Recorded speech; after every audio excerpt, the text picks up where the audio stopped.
কেন চোখে পানি এসেছে বাবার কথা বলতে? কিন্তু বাবাকে অনেক ভালোবাসি তো এই জন্য। কতটা ভালোবাসেন বাবাকে? নিজের থেকেও বেশি। শ্বশুরবাড়ি যাওয়ার পর বাবার কোন জিনিসটা সব থেকে বেশি মিস করেন? বাবার আম্মু ডাক। মেয়েদের জীবনটা মূলত কেমন? যে বড় হলে পরের বাড়ি চলে যেতে হয়।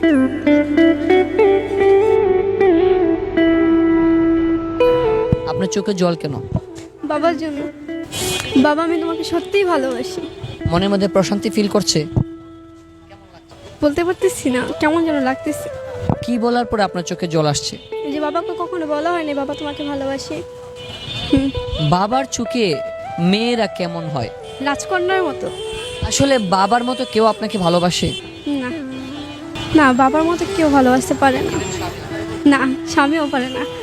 মা এবং বাবা আপনার এই জীবনে কোন মানুষটা সব থেকে বেশি অবদান রেখেছে মা এবং বাবার মধ্যে? বাবা। আসলে বাবা কেন বেশি ভালোবাসে? বাবা বলছে আম্মু কিছু করলেই বকা দেয়, আর বাবা কিছু করলে একটু সান্ত্বনা দেয়, বুঝা যে আম্মু এটা করবা না, এটা করবা না। এই যে বাবা মা ডাকলে এটা অনেক ভালো লাগে, পছন্দ হয়। জি। বাবাকে উদ্দেশ্য করে একটা না বলা কথা বলবেন যেটা বুকের ভিতরে রয়ে গেছে। যে বাবাকে কখনো বলা হয় না বাবা আমি তোমাকে ভালোবাসি।